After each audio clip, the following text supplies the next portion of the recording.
I worked with a billionaire for 2 years and wanted to share with you 4 lessons that I learned from him, including one that kind of got me in trouble with the police, but I'll get back to that. So the world has less than 3,000 billionaires, so getting to personally work with one is extremely rare. Since many people will never get this opportunity in their life, I'm going to tell you my experience and how it can help you achieve more in your life. Here's the deal. I was working for a startup that was funded by a well-known billionaire. After working there for a while, they said, hey, you should really meet with one of our big investors. We could introduce you and maybe he'll have some extra stuff for you. And I think we could, you could really hit it off with him. So I met with this guy at a hockey game, which of course he owned the team, naturally, as you do when you're a billionaire. It was the luxury area with the box suites. It was the bee's knees, right? Full on. He met with me during the game, and in between periods, we just talked about business. We talked about thoughts on how to do marketing, how to do growth hacking, life. And that was, my expertise, really growth hacking and marketing. And he quickly realized that I could help, and he said, hey, let's take a look at some other items in my portfolio and maybe you can help me out with them. Over the next 2 years, I did just that. And here are some of the things that I learned working with this super billionaire guy. One thing that really stuck out to me that I learned the hard way was that honesty and loyalty are his currency. You can imagine that if you're a billionaire or even a multi-millionaire, you're surrounded by people who you don't know what their intentions are. Do they want to steal money from you? Do they actually want to help you? Are they legit? Or are they just there because you're a billionaire and a famous person? When all those things are so likely, being loyal and honest are really, really important. I learned this the hard way because one time I was late for a meeting that he had scheduled with a bunch of people, including one of the founders of the biggest crypto coin in the world at that time, probably still is the biggest crypto coin. We were at the meeting and we were going through a potential portfolio and I was late. I was speeding on my way to get there because I was already late. To make things worse, I was pulled over by the cops and I got a speeding ticket and it just took forever. Man, this was the slowest cop in the world. And this incident made me even more late. And I walked in the doors and I said, I'm sorry, I'm late. And I told everyone that I got pulled over by the cops and I was speeding. And the first thing this billionaire had to say was, if you weren't late in the first place, you probably wouldn't have had to be speeding. Yeah. At that point, I just wanted to disappear. I wanted to fade into the background. I felt like a complete asshole, and that moment just stuck in my brain. I should have been like, I'm really sorry, I'm late, I fucked up, instead of having some excuses and having some story about the cops pulling me over. And although the story is completely true, I should have known that honesty and loyalty is what matters to this person. And of course, when you're sitting in front of a whole bunch of really high net, really successful people, showing up on time, showing that respect is extremely important to these people. So that was a big lesson learned, one that I'm not sure I ever fully recovered from. So please remember how valuable and important other people's time is, especially someone with more money and knowledge than you. One late meeting or missed call can ruin an opportunity. So be early. Don't forget about things and always be honest to them. The next thing I learned working with a billionaire is that success requires more than just hard work and tenacity. Of course, both those things play a huge part in it. There's still a huge missing piece, and that is that right time and right place aspect. And sometimes you need to get lucky with your situation. And you can get lucky by being around more and doing more things. Proximity and showing up are key.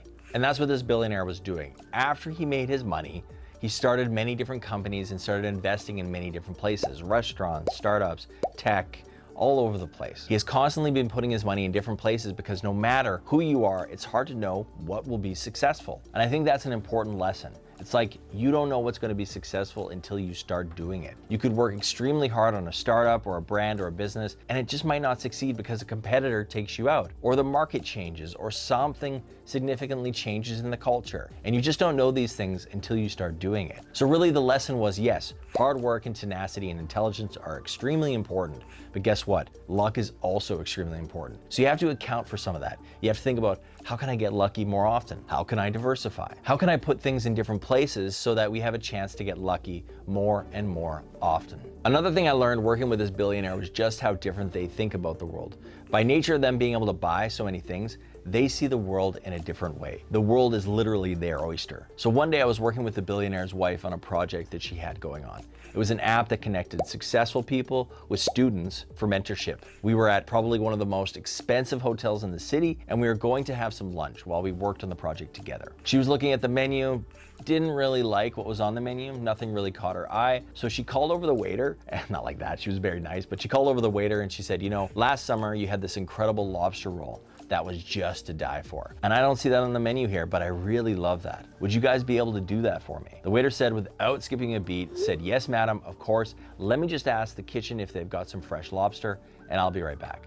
So we went to the back, and about 2 minutes later, he came back and he said, yes, that's not a problem. We've got all the ingredients, they'll do that up for you, and they know exactly which one you're talking about. The chef is happy to make that for you. Then came time to the wine. She really didn't see the wine that she wanted on the list, so she said, you know what? I've got this other wine up in my hotel room. Could you guys please go get that for me? And the bellhop went up to the room, got her own wine, and then we sat there and had lunch. I don't remember what I ate. I don't remember at all. I didn't have the lobster roll, that's for sure. I had something off the menu and I think I had a Coke Zero or something like that. But I just found it so crazy how easily she asked for things.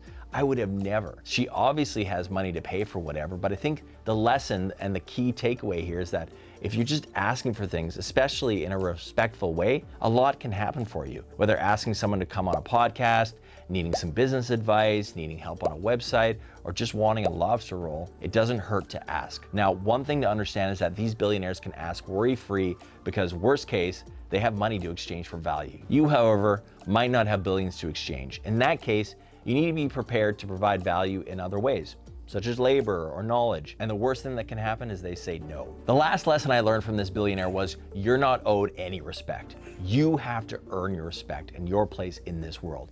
Many times in many meetings with this billionaire, I was the underdog. I was at all these meetings in all these different places, and it was only through my work and through my brain and through my attitude that I was able to get a seat at the table. Many meetings, I was being ignored.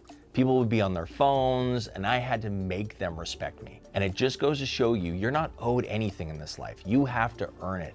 And these people that I was dealing with, these high-powered people, they had to earn it too. They had to go through the struggles and the fights to get where they are, and they want to work with others who have done the exact same thing. So they have this attitude that, hey, you know what? If you want a seat at this table, you better bring it. You better show us what you got, because you're not just gonna get our attention. You're not just gonna get our respect.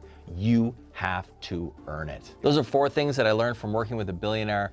I've got a lot more, so I'll do another video another time. I hope this helps you learn how to work with successful people, people that are usually wealthier, more experienced, sometimes smarter than you. If you wanna know how to get in touch with more prominent people, watch one of my videos on how to actually get DMs back from these people. And I hope you check it out, and I hope you stick around for the next one. See you guys.